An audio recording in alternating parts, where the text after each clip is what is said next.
Muy buenas noches, ¿cómo están ustedes? Bienvenidos a Estado Nacional Prime, nuestra mesa de conversación, aunque no tengamos mesa aquí, pero tenemos un concepto de mesa de conversación de los temas de la semana. Una semana que sigue marcada por ejemplo, el robo de los computadores en reparticiones públicas. ¿Quién se está robando los computadores y por qué?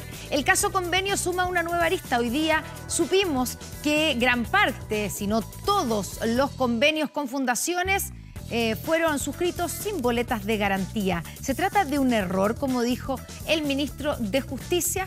Una semana también donde conocimos hoy día el resultado de la encuesta CACEN, con una disminución histórica de la pobreza en nuestro país. También en el día en que se conoce la encuesta CEP, que trae a Evelyn Matei como la figura política mejor evaluada, al Partido Republicano como el partido que más empatiza con los intereses de la gente y con la evaluación del gobierno de Gabriel Boric, que se mantiene en el mismo 26%. Aquí comienza Estado Nacional Prime.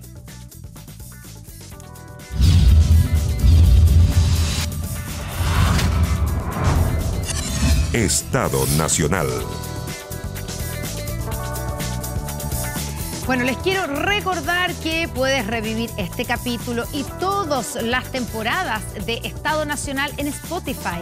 Puedes escuchar las entrevistas, el debate, la conversación. Estado Nacional Podcast. Búscanos en Spotify o escanea el código QR que está saliendo aquí mismo en la pantalla. Dicho esto, presentamos a nuestros panelistas de hoy: Roberto Isixson, gerente general de CADEM, y Cristian Valdivieso, socio fundador de Criteria. A ambos, muchas gracias por estar con nosotros.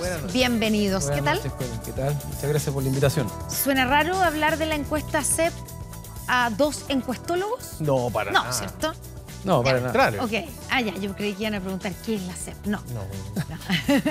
La madre de todas las encuestas, según eso se decía. según se decía por lo menos hace un tiempo. No, pero es una Antiguamente. encuesta que permite ver tendencias de largo plazo, es una encuesta que ha marcado la historia de la opinión pública en Chile, que se ha mantenido vigente y que permite ver cambios de la sociedad que son relevantes. Yo creo que la encuesta CEP es una encuesta que hay que mirar y que todo encuestador en Chile debería mirar. Bueno, ¿y qué miran ustedes de lo que nos entregaron hoy? Porque son bastantes capítulos.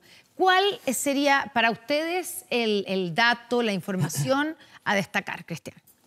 A ver, yo creo que, como dice Roberto, la gran gracia de la CEP es que es una secuencia de larga data, además una encuesta presencial. Uno podrá tener sus predilecciones por las presenciales o sus críticas también, pero es una encuesta presencial y que ha mantenido esa metodología durante el tiempo, por lo tanto tiene una alta valoración. Y en esa mirada como de largo plazo, a mí me llama la atención que hoy día, de alguna manera, las subjetividades de la sociedad están mucho más conectadas con un país, digamos, no sé si la palabra es más conservador, que también algo, pero sobre todo más xenofóbico, más temeroso, mucho más demandante de autoridad, un país más autoritario, y al mismo tiempo, en términos políticos, mucho más derechizado.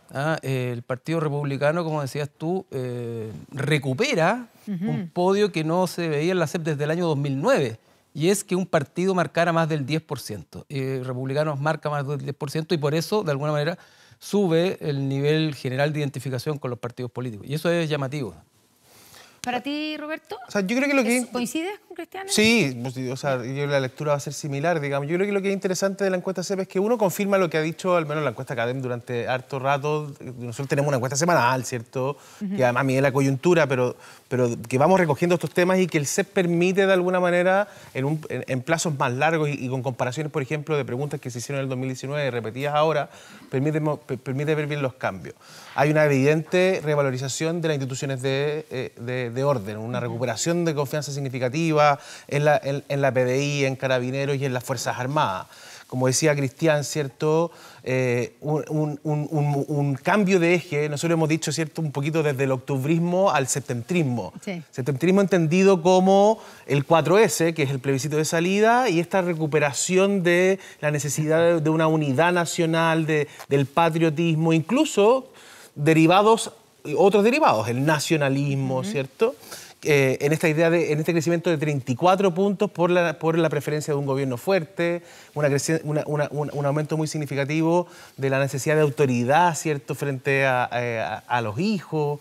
Evidentemente, el crecimiento del Partido Republicano, que lleva la identificación partidaria a niveles muy altos. La encuesta CEP esto no lo muestra, pero yo creo que esto da cuenta de que hoy día Chile está viviendo un nivel de polarización entre izquierdas y derechas, que es probablemente el más alto que hemos tenido en Chile. ¿Y cómo se explica esto de, digamos, el 10% en la valorización que está como disparado? Cuando uno ve las barras de los partidos políticos, aparece totalmente fuera del resto el Partido Republicano. Porque lo que da la impresión es que el Partido Republicano, lo que le está reconociendo la gente es que está sintonizando mejor con las necesidades de la gente. ¿Es eso? ¿Eso es lo que lo lleva a ser el partido más valorado, más popular hoy día? A ver, la encuesta muestra una demanda por orden, por autoridad, por seguridad y por las preocupaciones en torno, en general, a los temas de delincuencia y también los temas migratorios. Y de alguna manera el Partido Republicano ha logrado consolidar un posicionamiento y una suerte de un territorio comunicacional donde esos temas aparecen más relacionados con ellos, como capaz de enfrentarlos y darle alguna respuesta al país. Ese posicionamiento ya se expresó en resultados electorales. El 7 de mayo el Partido Republicano rompió todos los récords de lo que se suponía que podía llegar a romper, y lo rompió y le fue muy bien, y ahora tiene una repercusión también en este mayor nivel de identificación como partido político. Es decir, en síntesis, de alguna manera el Partido Republicano está resumiendo como identidad las mayores preocupaciones que la sociedad está expresando hoy día sobre su vida cotidiana. Ya, ahora, eso, no sé si querías agregar algo, pero no. Yo quería solamente poner sobre la mesa que eso no se condice o no es igualmente coherente cuando uno ve la evaluación de los personajes políticos, porque Evelyn Matei, ¿cierto?, aparece como la figura política mejor evaluada y por encima de José Antonio Kast. Entonces uno pensaría que si fuera coherente con el partido político sería José Antonio Kast la figura política mejor evaluada, y no Evelyn Matei.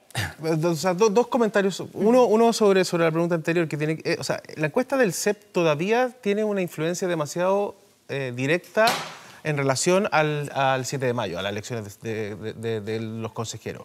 Y cuando uno escarba, ¿cierto?, en las razones para que de la gente que votó por el Partido Republicano, había tres principalmente. La más significativa, o sea, la mitad del voto republicano está explicado por delincuencia, mano dura y todos los temas de seguridad, narcotráfico. Claro. La segunda razón era una desaprobación al gobierno de Boric. O sea, en el fondo un voto de castigo hacia el gobierno. Y la tercera es la más identitaria de tener una constitución que me represente, que es una constitución más conservadora, más de derecha, sin centro, ¿cierto? Sin este apellido de centro. Y eso está reflejado en la encuesta del CEP, este proceso. Ahora, yo creo que lo que va a ser interesante hacia adelante es, uno, el desafío del Partido Republicano de aprobar la Constitución, y hoy día eso se ve complejo. El desafío del Partido Republicano cuando Chile logre, de alguna manera, que la delincuencia comience a bajar su nivel de prioridad, porque lo que está pasando hoy día en Chile es que la delincuencia ha eclipsado todas las otras prioridades. Es la prioridad de la 1 a la 5. Entonces, en ese contexto, esto de alguna manera en algún momento va a empezar a moderarse y hay que esperar cuál es la oferta del Partido Republicano que vaya más allá de la delincuencia.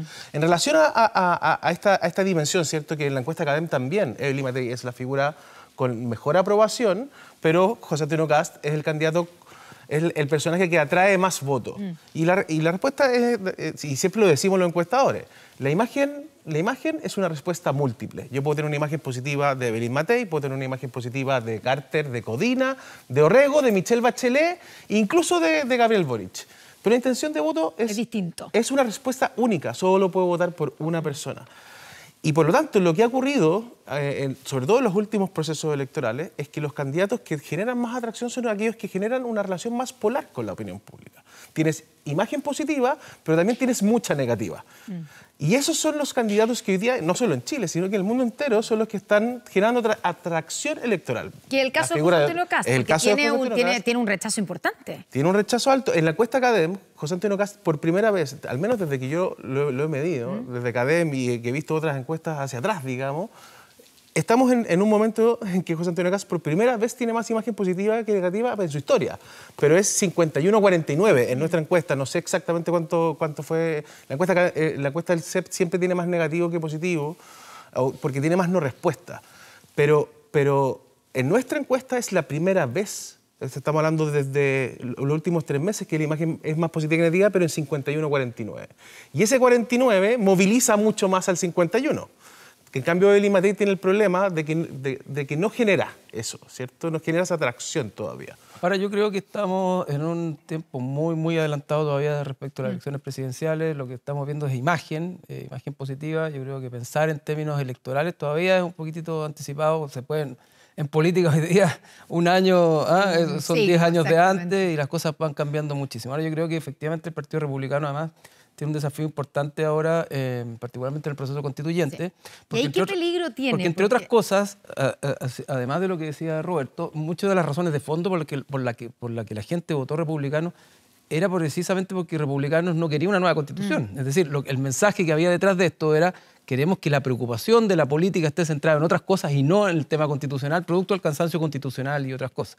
Entonces el desafío republicano es lograr congeniar esta responsabilidad con la posibilidad de aprobar una nueva constitución, porque hoy día tienen el sartén por el mango completamente, si tienen capacidad de veto, y con un electorado que le dijo: oye, no me interesa mucho esta constitución. Entonces, creo que hay que interpretar también, y en ese sentido creo que el cuadro se puede estar moviendo porque la CEP efectivamente está muy pegada a la elección del 7 de mayo, hay que interpretar todas las jugadas del último tiempo republicano pensando en ese escenario. Es decir, todas estas enmiendas ultraidentitarias que estaban planteando pueden tener 2 objetivos: o generar una tensión tan fuerte frente a lo que es evidente o aparentemente evidente de que la probabilidad de que se rechace es grande, y por tanto generaremos una tensión donde los responsables del fracaso seamos todos. Claro. O también, eventualmente, en el escenario B, que es, bueno, tiremos el tejo pasado para después conversar y llegar a un punto intermedio y poder lograr aprobar algo. Pero esto no tiene ninguna posibilidad de ser aprobado si es que republicanos y la centro-derecha no están, en conjunto con la centro-derecha, de acuerdo con lo que se proponga. Es decir, el gobierno no va a tener fuerza para aprobar esto. Ya, pero la pregunta ahí es, porque en el fondo tú dices,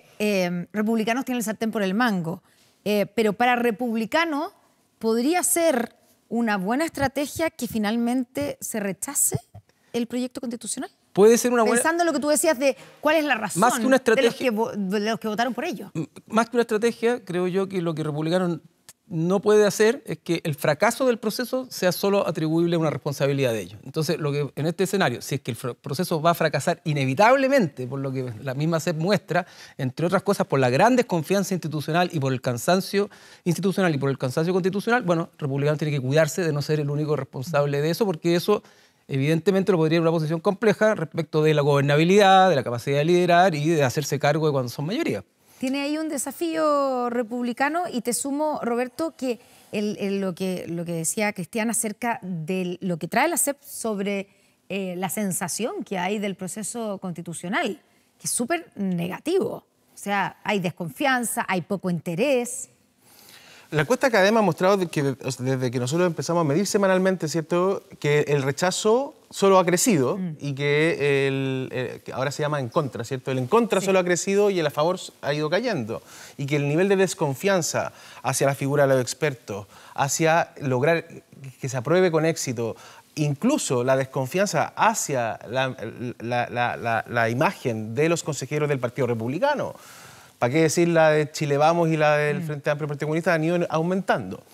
Entonces, yo creo que hay 3 elementos que son interesantes. Uno, tratar de entender por qué es este rechazo o este en contra, digamos, y de dónde viene. Que creo que es muy distinto a este ya proceso largo. O sea, cuando vamos al plebiscito de entrada, lo que había detrás de ese proceso, ¿cierto?, era la racionalización del desborde emocional que fue el estallido social, y habíamos puesto nuestras expectativas en que la Constitución nos iba a sacar de este embrollo y además iba a mejorar nuestra calidad de vida y iba a resolver todos nuestros problemas, 80-20. Luego viene la elección de consejeros iniciales, ¿cierto? Y lo que había detrás es básicamente los movimientos, los ismos que se reunieron en torno y que lograron ganar con la lista del pueblo, etc. El plebiscito de salida, ¿cierto?, fue decir, esto no lo quiero. Y ese plebiscito de salida fue constitucional, acompañado de un desgaste de la figura de los consejeros del minuto, ¿cierto?, del que cantaba en la ducha, de Rojas Vade. Este proceso, este en contra, no tiene que ver con la Constitución. No tiene que ver con el contenido constitucional. ¿Con qué tiene que ver? Tiene que ver con el clima político actual, tiene que ver con la presencia de republicanos para la izquierda, tiene que ver con que los expertos no fueron electos por el pueblo, tiene que ver con mantener la Constitución actual porque es mejor. O sea, tiene que ver con el clima, con la delincuencia, pero no tiene que ver con el contenido. ¿Por qué digo esto? Porque nosotros hemos medido que, primero, solo un 18% declara tener algo de información del contenido. La gente no está escuchando el debate. No se ha leído el anteproyecto de los expertos. No se ha leído el anteproyecto, ni tampoco se ha informado demasiado. No. Y por lo tanto se produce una paradoja. Las enmiendas, ¿para qué hablar, digamos? Nosotros hemos medido a lo largo del tiempo, cuando el Congreso viabiliza este nuevo proceso, medimos las bases institucionales, las 12. Promedio de acuerdo con las bases, sobre 80%. Luego, cuando entrega el comité de expertos el capítulo 1, lo medimos. El capítulo 1 con los aspectos más fundamentales, que eran como 15. Nivel de acuerdo con el capítulo 1, 85%. Luego medimos el capítulo 2, que es el más complejo porque es el político. Nivel de acuerdo, 70%. La semana pasada medimos las principales enmiendas del Partido Republicano, 76% de acuerdo promedio. Y todos esos acuerdos no se ven reflejados en el en contra. Entonces hay una paradoja.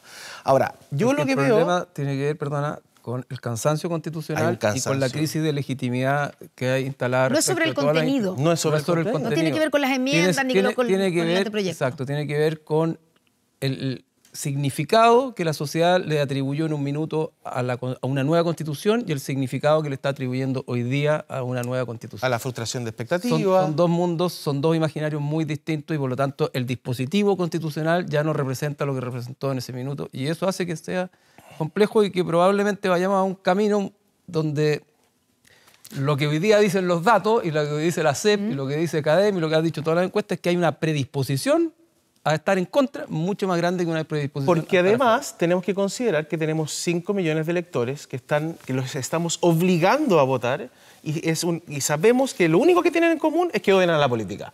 Entonces, déjame terminar con una idea que es una amenaza adicional, que es lo que yo creo que estamos viendo nosotros hoy día. Que es que para que esto se apruebe, primero tiene que aumentar mucho la información y girar el debate al contenido, claro, sacándolo de la coyuntura, por así decirlo. Y para eso necesitas a José Antonio Kast y necesitas a Gabriel Boric alineados en el apruebo. Claro.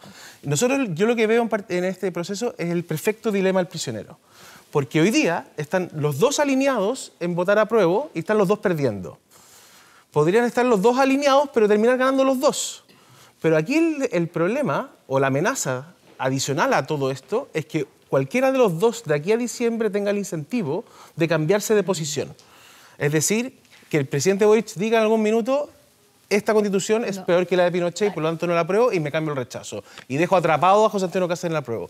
O que José Antonio Kast diga los expertos no fueron electos por el pueblo, a mí esto no me gusta, y me cambio el rechazo.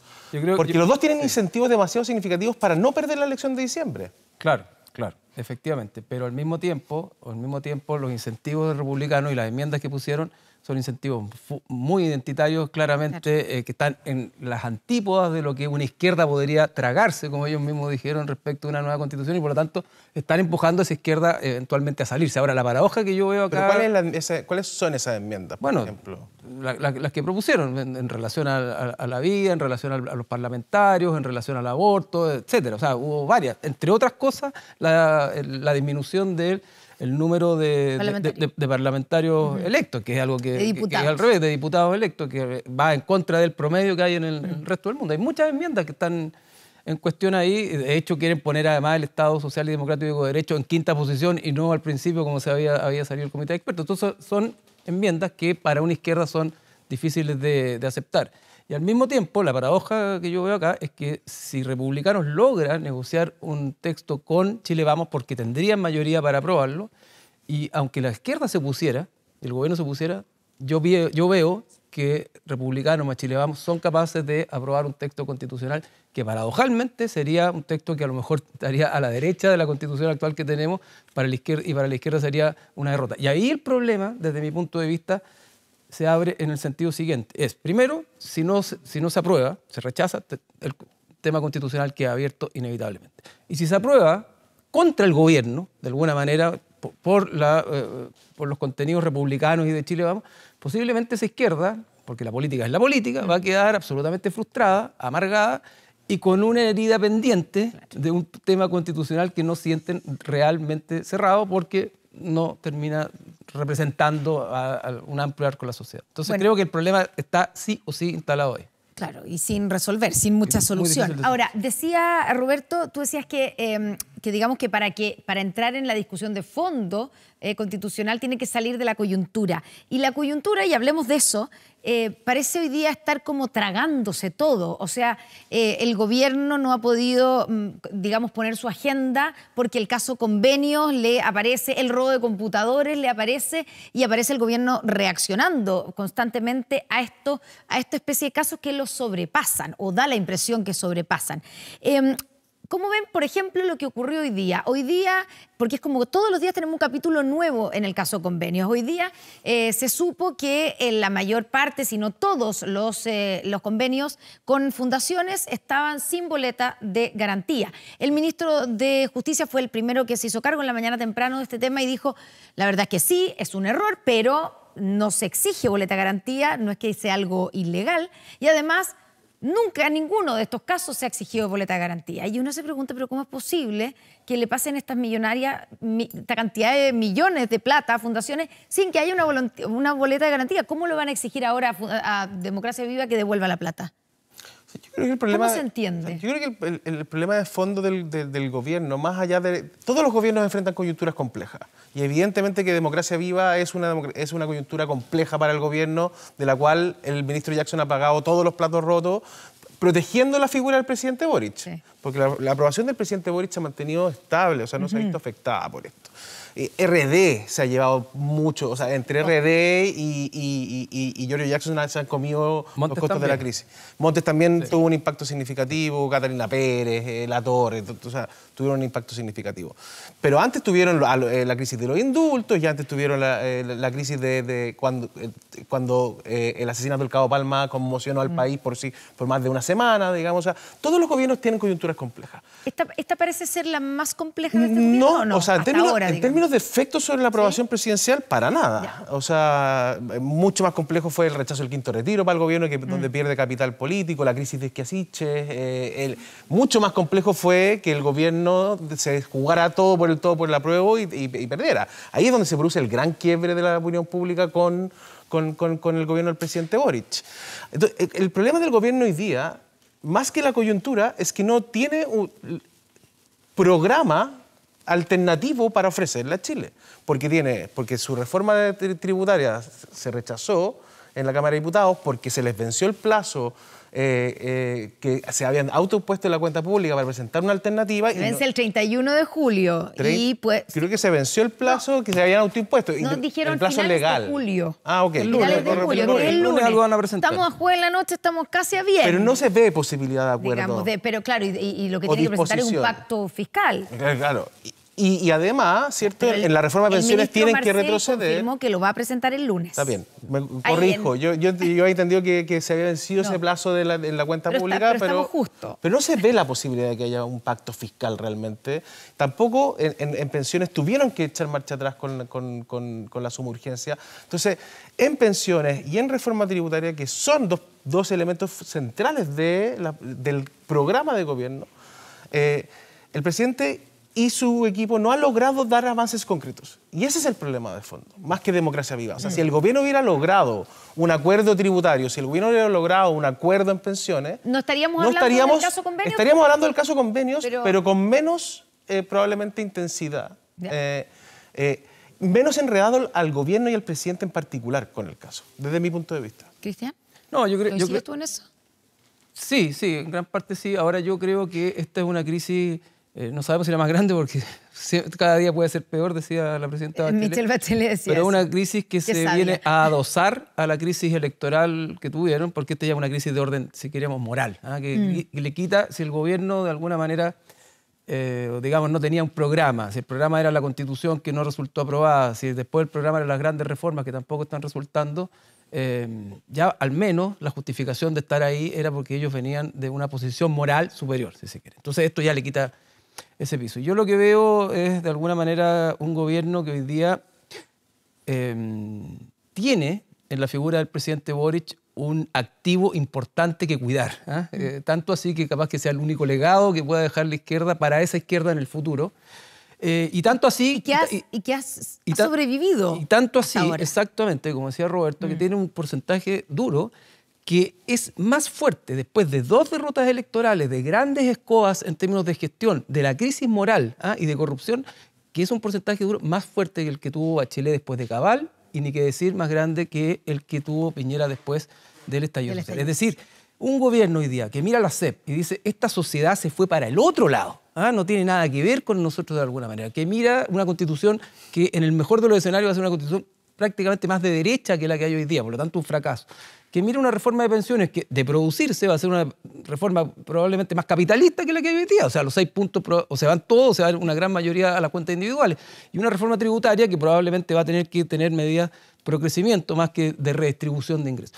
Ese gobierno dice, bueno, ¿qué es lo que tenemos hoy día? Y el próximo año vienen elecciones y el 2025 más elecciones presidenciales. Bueno, hay que cuidar el capital gran mueble, si se quiere, perdón la metáfora, que va quedando de algo que está bastante incendiado y que es un activo importante para el futuro. Esta es una generación muy joven, o sea, le quedan varias décadas, si se quiere, de tiempo para gobernar, y cuidar a Gabriel Boric a esta altura probablemente es en sí mismo un objetivo que se ha puesto en la coalición de gobierno. ¿Y qué significa en este minuto frente a estos casos cuidar a Gabriel Boric? ¿Sacar o sacrificar a Giorgio Jackson? Depende, porque si cuidar a Gabriel Boric es cuidar el 30%, porque se ve muy difícil, o el 35%, a lo mejor sostener a Giorgio Jackson lo más que se pueda es una buena manera de hablarle a ese grupo, que es un grupo bastante de izquierda, más frente amplista o más a pro dignidad que del socialismo democrático, y por de pronto, el día que ya no sea sostenible Giorgio Jackson, probablemente sacarlo o cambiarlo en conjunto con otros ministros, incluido eventualmente Carlos Montes, de manera que el costo no lo pague solo Giorgio Jackson. Lo mismo uno dice, bueno, ¿por qué el presidente dice que una parte de él quiere terminar con el capitalismo? Bueno, ¿es un error o es a lo mejor un error semi-intencionado porque le está hablando a ese 30% Obvio. Que es joven, que vota Frente Amplio, que vota izquierda y que quiere un mundo distinto y que es el ADN del presidente Boric? Ojo ahí, yo creo que hoy día el gobierno, entendiendo que el escenario es muy complejo, muy difícil, dice, bueno, salvemos los muebles, y el único y fundamental mueble que tenemos se llama Gabriel Boric, que es al menos un 30% de lo que representa la población. Yo creo que es importante, pensando en las reformas y en los temas que tenemos abiertos, constitucionales, pensiones, tributaria, yo creo que hay conciencia en todos los sectores, desde el mundo empresarial a la oposición, en el gobierno, ¿cierto?, de que hay que avanzar. Si el problema es que no hay acuerdo finalmente en la caja herramientas, ¿cierto? Y ahí es donde nos empezamos a caer. Pero si es que la oposición, por ejemplo, o el mundo empresarial no se dan cuenta que... Yo, de hecho, voy a decir algo que después da lo mismo, porque nos vamos a olvidar, pero yo no tengo ninguna duda que Gabriel Boric va a volver a ser presidente de la República. Quizás no en 4 años más, quizás no en 8 años más, pero en 2 años más va a tener 56 años. De eso hablamos. Por eso o sea, va a tener 15, 20 años menos de cuando fue Ricardo Lagos candidato presidencial de nuevo. O sea, entonces, efectivamente, lo que el gobierno hoy día tiene que cuidar es la figura del presidente Boric. Y el presidente Boric tiende a tener espacios donde se sobreexpone de alguna manera. O sea, es contradictorio que el presidente vaya a una gira internacional a hablarles a los inversionistas y después diga que quiere erradicar el capitalismo. O sea, entonces, esas cosas, puedes decirlo, y está bien, porque si lo crees está bien, pero que se demore 4 días o 5 días, que deje pasar un poquito de tiempo. Bueno, la juventud generalmente es arriesgada, si es que es una característica. Nos vamos a la pausa, ya estamos de vuelta con más. Se suma a la vuelta de la pausa a nuestra mesa de conversación el nuevo presidente de la Cámara de Diputados. Ya volvemos.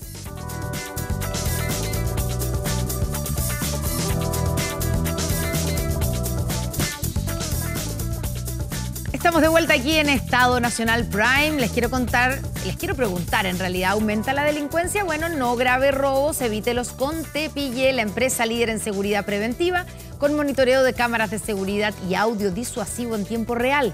Tepillé te dice que te protege 24/7, tu empresa y también tu hogar. No seas tú la próxima víctima y contrátalos en tepillé.cl. Y ya lo habíamos anunciado, está con nosotros, se suma a nuestra mesa, yo digo una mesa virtual de conversación, ¿cierto? El presidente de la Cámara de Diputados, Ricardo Cifuentes. Diputado, bienvenido. Presidente, bienvenido a Estado Nacional. Muy buenas noches, muchas gracias. Estoy feliz de estar en mi casa, además, porque yo trabajé en Televisión Nacional en los momentos duros, cuando estuvimos a punto de cerrar. Exactamente. Estuve 2 años en el directorio, nos la pasamos mal, hubo que hacer una reestructuración muy grande, en fin. Pero hoy día la veo rejuvenecida y me da mucha alegría. Bueno, qué bueno que esté de vuelta, convertido, digamos, y con otro sombrero, que sí, claro, probablemente es más difícil todavía, o por lo menos lleva... En las formas, digamos, es complejo. Claro, quiero preguntarle en estos primeros días, porque ya el segundo día, ¿cierto? En la segunda sesión que le tocó encabezar ahí en la Cámara de Diputados, hubo problemas, tuvo que llamar al orden, hubo todo un ambiente bastante convulsionado. ¿A qué atribuye usted esta especie de crispamiento en el ambiente? Usted ha usado la palabra precisa, creo yo, y es la que yo trato de usar también. Y lo escuchaba adelante aquí de los panelistas, que obviamente saben mucho más que yo de estas materias. Chile está viviendo un estado raro, digamos, de crispación, que se refleja mucho en la Cámara de Diputados. La Cámara de Diputados no es más ni menos que el reflejo de la sociedad chilena hoy día. Y es el mejor reflejo porque es la institución más heterogénea desde todo punto de vista, digamos. Y por tanto, yo no la quiero justificar, no quiero justificar el comportamiento que tienen algunas y algunos diputados, la minoría absoluta, pero claramente es respuesta también a un fenómeno que está viviendo la sociedad chilena hoy día y que tenemos que tratar de arreglar de todas maneras. Ya, pero eso uno puede pensar que eso viene ya hace un tiempo, ¿cierto? Esa polarización o esa crispación que se refleja, que está en la sociedad y que se refleja también en la Cámara de Diputados. Pero también uno podría pensar, y quiero preguntárselo, si hay algo, por ejemplo, o efecto de que estamos a puertas de la conmemoración de los 50 años del golpe militar, y eso de alguna manera también ha crispado aún más los ánimos al interior de la Cámara Baja. Y lo va a seguir crispando, desgraciadamente. Yo soy, y lo he manifestado en otras partes también, creo que cada día que pasa y nos aproximamos más al 11 de septiembre, esto va a tender a aumentar. Es lo que uno ve. De hecho, el problema del día martes o miércoles fue generado a partir de una interpretación que se hace respecto de el rol, digamos, y los efectos que tiene el golpe de Estado. Entonces, eso es así, está, digamos, en el ambiente. A mí me preguntan mucho qué vamos a hacer para el 11. Fíjate que en la historia de los 49 años nunca se ha hecho una acción en el Parlamento.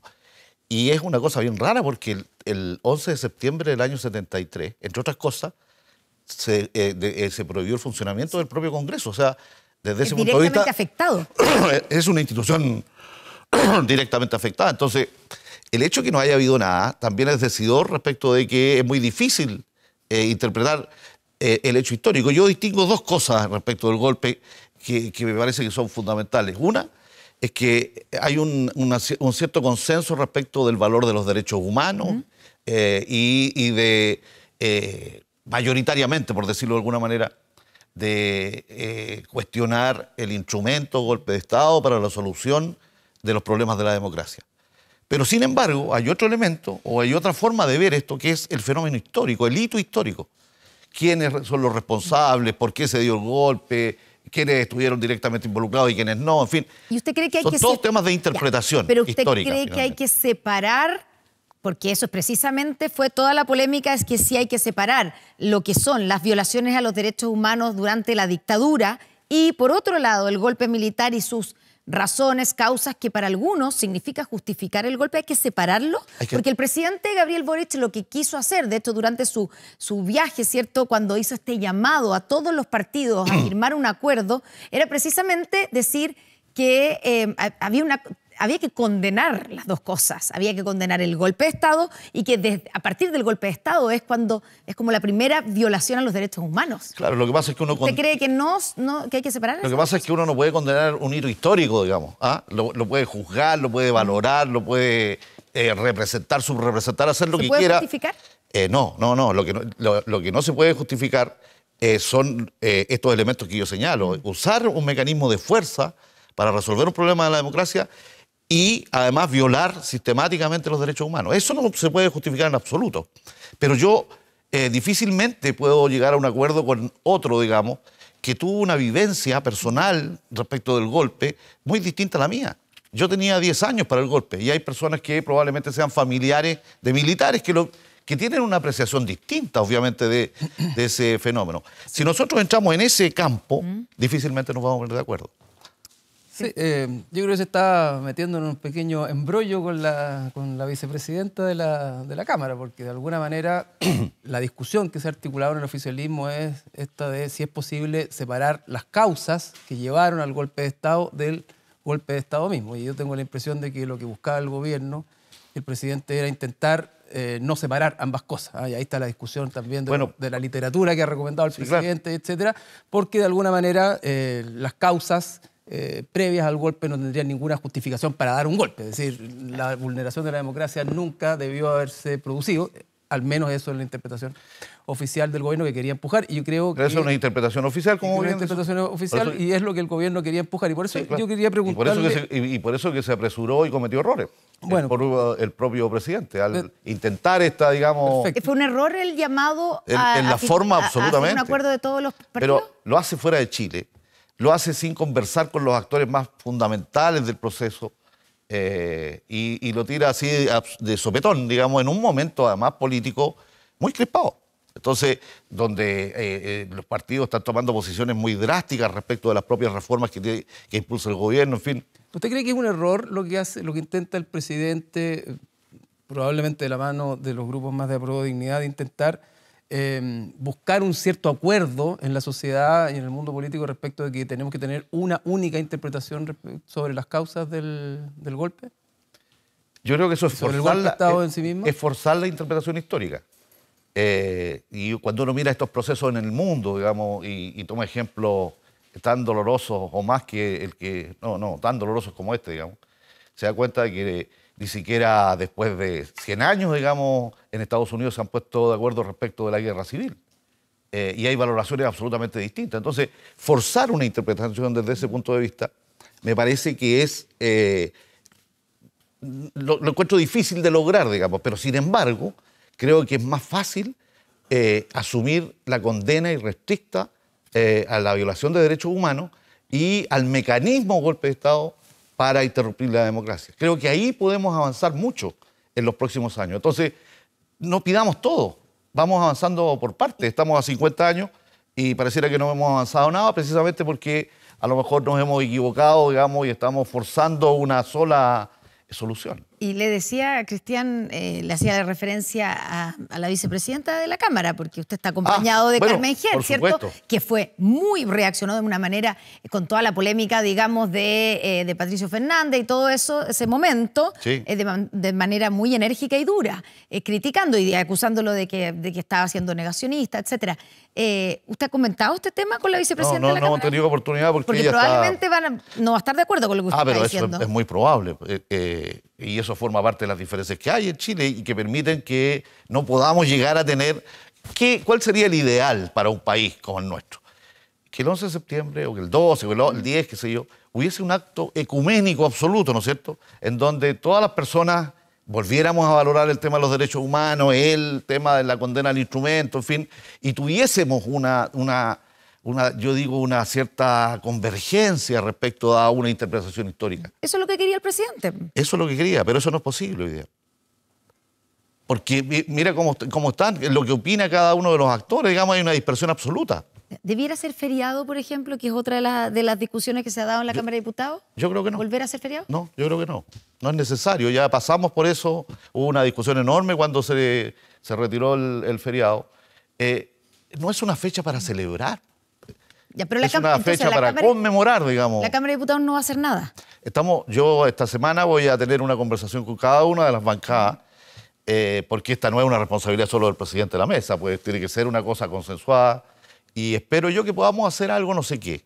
Pero ciertamente tenemos que atenuar un poquito la ansiedad, esta polarización que hay, digamos, y sobre todo para una institución tan importante para Chile, que tiene tantas tareas que hacer, además. Sí. Sí, la cuestión jodida aquí es, mira, yo lo dije el lunes cuando asumí, esta legislatura ha aprobado más de 270 proyectos de ley desde el 11 de marzo del año 2020. Y tiene en discusión más de 5.000 proyectos. Entonces hay mucha pega aquí. No se nota, pero los diputados pasan llenos de trabajo en comisiones, atendiendo y escuchando expertos en distintas materias, en fin. Y resulta que nos quedamos, y las chilenas y los chilenos se quedan con esta pequeña imagen torpe, digamos, de gente que reacciona abruptamente frente a cosas que son bien poco significativas desde el punto de vista del impacto político que pueden tener. Diputado, primero felicitarlo por su cargo y yo creo que hay que agradecerle el acto heroico de ser presidente de la Cámara de Diputados y de esta Cámara de Diputados hoy día. Preguntarle, ¿dónde están hoy día las prioridades del Congreso en los próximos 6 meses? Tenemos, por una parte, cierto, reforma o pacto tributario, tenemos reforma de pensiones, tenemos los 50 años del golpe, tenemos la dificultad que significa hoy día, me imagino, administrar 21 partidos políticos, que es el número más alto de partidos que ha tenido una Cámara de Diputados, creo que al menos, no sé si la historia, pero al menos desde el 90 a la fecha. Administrar también a los muchos otros que no son parte de partidos políticos hoy día y que me imagino que negocian cada uno por separado con el gobierno o con alguna bancada particular. ¿Dónde están las prioridades hoy día? O sea, ¿con qué se queda usted contento este año? Además, bueno, se me olvida que tenemos elección en diciembre, digamos. O sea, sí. Si llegamos a diciembre y usted dice, bueno, estoy contento, ¿qué ocurrió, digamos, en estos meses? Yo creo que hay que hacer un esfuerzo de focalizar y de ordenar la agenda, en primer lugar. Yo veo 5 agendas, digamos, que al menos debiésemos tener en desarrollo y de la manera lo más equilibrada posible. Una tiene que ver con la probidad y la transparencia, lo que hemos vivido estas semanas con lo que ustedes comentaban delante, las fundaciones, pero no solo las fundaciones, sino cada día se demuestra más la debilidad que tiene el Estado para administrar sus propios recursos. Y en muchos temas, no solo en de las fundaciones, que realmente es vergonzoso, pero hay otras materias también. Entonces, tenemos que volver a retomar el tema de la probidad y de la transparencia y de la modernización del Estado también. ¿Y qué se puede hacer desde la Cámara en ese? Estamos trabajando. Yo espero que en los próximos días podamos concordar con el Ejecutivo algunas medidas en ese sentido y seguramente ustedes las van a conocer. En segundo lugar, yo creo que este país necesita urgentemente alguna reforma. Tenemos que ponernos de acuerdo rápidamente en el tema tributario hasta donde podamos. Y en el tema de la reforma de pensiones, yo creo que hay 2 o 3 más. El tema de la salud y la lista de espera, el tema de la educación, que está pasando por quizás el peor momento en décadas, en fin. Son todos temas que requieren un nivel de reforma, unos más estructurales y otros menos. En algunos casos será más fácil y otros más lento, en fin. Y ahí es donde creo yo que nos falta un esfuerzo adicional y creo que el principal responsable ahí es el Ejecutivo. Hay algunas cosas donde uno ve brotes verdes, digamos, al menos del punto de vista del procedimiento. Me gusta mucho la mesa que se instaló respecto de la reforma previsional, a pesar de que haya 2 partidos que ya no estén. Sí, pero resulta que hoy día la UDI cambió absolutamente y está proponiendo algo. Sí, hizo su propia propuesta, pero se aleja totalmente de la propuesta final del gobierno. Yo digo, si uno valora el diálogo, tiene que primero valorar de que ese partido que estaba cerrado absolutamente, obcecado además con una cierta condición, en fin, hoy día hace una propuesta, aunque sea muy distinta, yo creo que ese hecho hay que felicitarlo porque cambia la actitud. Pero usted dice, es urgente aprobar una reforma tributaria, la de pensiones, la de salud, alguna que es cierto que se apruebe. Es que el tema es que tú no puedes financiar lo que nosotros buscamos en el aumento de la PGU o en el mejoramiento de las pensiones de los actuales pensionados que ganan una miseria, si no tenemos recursos adicionales en algún porcentaje. O sea, sigue siendo la reforma tributaria entonces La llave, en gran medida, a menos que se quiera tener una reforma de pensiones que no requiera recursos, que yo encuentro muy raro. Son dos cosas, ¿verdad? Una es la tributaria para poder financiar una PGU más alta. De hecho, y otra la reforma de pensiones. ¿Cuál ve usted o cuál es para usted el punto donde podría salir humo blanco en pensiones en la Cámara de Diputados? Porque usted fue elegido con hartos votos, pero esos votos son de harto pirquineo también y no necesariamente esos votos aseguran 83 votos. Votos para el oficialismo, ¿verdad? Entonces, ¿cuál cree usted que podría ser un punto el punto del humo blanco en la reforma de pensiones en la Cámara de Diputados para que pueda dar el salto al Senado? Puedo nombrar cuáles son los críticos, digamos, los puntos críticos que pueden, si los resolvemos de alguna manera, pueden ayudar. El 6% desde luego y el objetivo, digamos, si van a capitalización individual, el total como lo propone la UDI o como lo proponen otros. Ya, pero ¿a dónde cree que podemos llegar ahí en ese 6%? Yo creo que ahí podemos llegar a la mitad. Ya. Y uno, si estas cosas van así, digamos, oye, tú quieres 6, yo quiero 1, digamos, o quiero 0 acá, bueno, el camino del medio es el 3. ¿El 3? Y perfectamente puede ser. Ese podría ser, que es el proyecto, o esa parte por lo menos, que presentó el expresidente Sebastián Piñera hacia el final de su mandato. Sí, claro, y que también se había propuesto en una parte del segundo gobierno de la presidenta Bachelet. Esto tiene una historia larga. Y respecto a la división de la industria, ¿cree que puede encontrar ahí hay más reticencia? A pesar de que yo pensaba originalmente de que ese podía ser uno de los puntos más fáciles de lograr, fíjate. ¿Sabes por qué? Porque en la propuesta lo que se hace es especializar a las actuales AFP en inversoras, digamos, dedicadas, digamos, a sacarle rentabilidad a los fondos. Y esa tiene que ser una labor de privados absolutamente. Entonces, a mí me gusta mucho esa idea de que sean los actuales brokers, digamos. También. No, el nombre puede dar lo mismo, ¿no? Es que parece que no da lo mismo. Yo sé, pero es que en algún minuto hay que ceder. Si me dicen que el nombre del problema, yo los dejo con el nombre AFP. El punto es cómo bajamos las comisiones, cómo bajamos el Ahora, costo. pero donde hay un incordio hoy día también no tiene que ver con el salto al problema o al tema de la gestión de las inversiones. Es que entre ese salto, ¿verdad?, y los afiliados habría un organismo estatal único de recaudación, de recolección, y por tanto la relación con los usuarios. Claro, sería de parte del Estado. Única estatal, cuando lo que vemos en todas las encuestas, lo que decía Roberto, es que la gente quiere libertad de elegir. La pregunta de fondo es, ¿cuál es la probabilidad real de que se llegue a un acuerdo en pensiones o en reforma tributaria en un contexto donde estamos viendo, usted lo dijo, un ambiente mucho más crispado, una discusión profunda en torno a los 50 años que es al 11 de septiembre? O sea, de aquí al 11 parece que la Cámara y la política va a estar presionada por el 11. Sí. Después del 11 vamos a entrar en materia constitucional, porque tenemos elecciones en diciembre. Y te agrego un dato más. Y parece que efectivamente, claro, la propuesta del gobierno, o sea, donde está la batalla probablemente no es necesariamente en el 6%, donde uno dice, ya, parece razonable que puedan llegar a un acuerdo 3-3, o si alguien ganó, le metió un 4-2, ya. Terminó el partido 4-2, tampoco es tan malo, después ganar otra cosa. Pero donde está el punto de fondo es si es que hay o no libertad de elección para elegir quién quiere. Eso ya lo resolvió el propio Ejecutivo. Y eso es el 80%. Pero el Ejecutivo ya lo ha señalado en estos días, que ellos no se niegan, digamos, a plantear. Yo tengo un hermano, el Hugo Cifuentes, que siempre lo invitan ustedes aquí, que es uno de los especialistas en Chile en esto, digamos, y se ha dedicado su vida a estudiar esta materia. Y él dice, no, si esto es una cosa que el gobierno puede resolver rápido. Y si ese es el punto donde tenemos el principal problema, bueno, veamos una solución. Hay varias. Alberto Undurraga, que participa en la comisión de parte de la bancada de Democracia Cristiana, ha planteado alternativas y se la ha planteado el propio gobierno.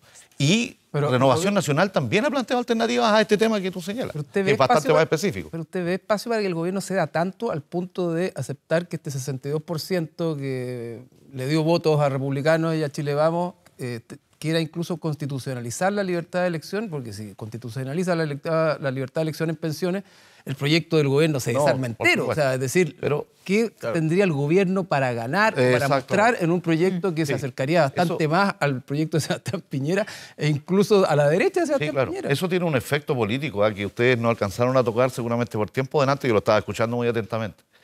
Y es que todos estos temas van a terminar afectando a las coaliciones de gobierno. Hay un efecto sobre las coaliciones de si se logran o no se logran, o cómo se logran estas reformas o estos acuerdos, digamos. Eso va a tener un impacto sobre el sustrato de apoyo del gobierno muy, muy fuerte, al menos en lo formal. Vi ayer una actividad del Partido Comunista, ¿no es cierto?, volviendo a esta estrategia de la calle y el palacio, en fin. Uno ve también lo que ocurre con proyectos de ley que van a incendiar la pradera en los próximos días, como por ejemplo el proyecto de ley antiterrorista. Es decir, no, tenemos mucho sobre lo que va... Se ve difícil se el ve camino, difícil. Bueno, en septiembre, discutiendo una ley antiterrorista, Sí. Yo no me lo habría imaginado nunca como timing, digamos, pero bueno, parece que así se le dieron las cosas al gobierno. Pero en todo eso, cuando uno mira el pasado de los últimos años, digamos, ¿quién hubiese pensado que íbamos a tener acuerdos sobre una constituyente, por ejemplo? Fue forzada, desde luego. Era difícil imaginarlo, pero se logró. Entonces, si hemos logrado lo más, ¿por qué no podemos lograr lo menos en alguna de estas materias fundamentales? Ahora, si yo no transmito esperanza, ustedes comprenderán que... Claro. Ese es el acto mejor heroico. apagamos las luces. Claro, ese es el cerramos acto heroico. cerramos Claro, por no, pero fuera. yo creo además en esto. Yo soy un convencido de que el diálogo es el único instrumento que tiene la democracia y la política. No hay otro. Nosotros no usamos reglas como los arquitectos, no usamos palas, no usamos nada más que la palabra. Y eso es diálogo. Entonces uno se tiene que abrir siempre al diálogo, hasta que duela, digo yo. Hasta que duela. Bueno, hablando de apagar las luces, nos vamos a ir a una pausa, pero ya estamos de vuelta con más Estado Nacional Prime. Si no puedes tener el control total de tu empresa desde cualquier parte y en línea, Kame ERP es para ti. Facturación electrónica, integración con bancos, flujo de caja, remuneraciones, todo en un solo lugar y mucho más. Desde 12 UF al año. Toda la info en kame.cl o en comercial@kame.cl. Pausa y ya estamos de vuelta con más.